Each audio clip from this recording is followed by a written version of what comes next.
Tu, ikusi duzu atxo Amebakokoak hirugarren eratu zira paraian, bai amoriz, tio.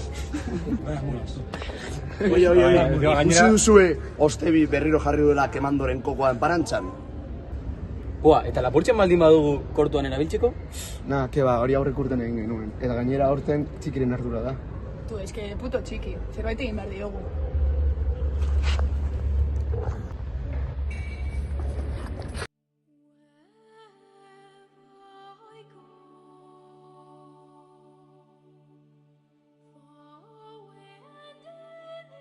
Ostebiren esan nahia zera da.